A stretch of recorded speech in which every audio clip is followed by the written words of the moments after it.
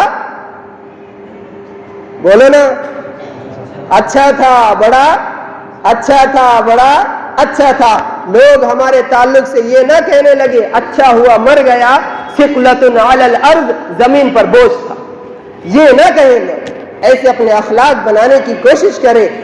آپ خود سوچئے، ایک مسلمان راستے سے چلتے چلتے ایک درخت جھاڑ راستے میں تھا جس کی ٹہنیاں راستے پر آیا کرتی تھی، جو مستوزل مسلمین، جو مسلمان کو تکلیف دیتی تھی، وہ ٹہنیوں کو اس مسلمان نے توڑ کے پھینک دیا کیونکہ یہ مسلمانوں کو تکلیف دے رہے ہیں۔